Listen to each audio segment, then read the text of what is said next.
హైదరాబాద్ చెంచల్గూడలో తెలంగాణ జైళ్ల శాఖ ఆధ్వర్యంలో గణతంత్ర దినోత్సవ వేడుకలు ఘనంగా జరిగాయి। ఈ వేడుకల్లో జైళ్ల శాఖ ఐజీలు అధికారులు పాల్గొన్నారు।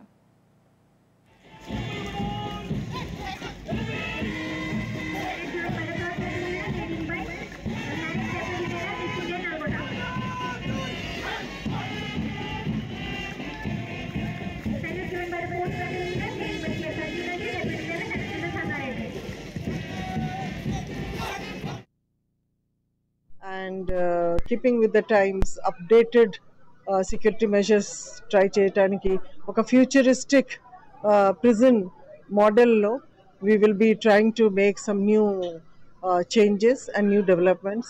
Already, as I told, Siddipet lo oka high security prison avutundi, and we are very soon going to get some good amount of funds for creating high security and well advanced, technologically superior prisons. So we are looking forward to that. Me andariki telusu Telangana department, prison department, as well as social security is concerned, and social programs are concerned, చాలా బాగా చేస్తున్నారు. ఒక కొత్త programme sentence planning అని కూడా మేము త్వరలో అది స్టార్ట్ చేస్తాము. అండ్ ఎవ్రీవేర్ ఎప్పుడు మాకు మొన్న డీజీ కాన్ఫరెన్స్లో కూడా మంచి అప్రిసియేషన్ వచ్చింది, ఎస్పెషల్లీ మా social reform programmes and technologically superior steps తీసుకోవడానికి. So we will continue the good work, and inka future lo we will be taking steps which will get good name to Telangana.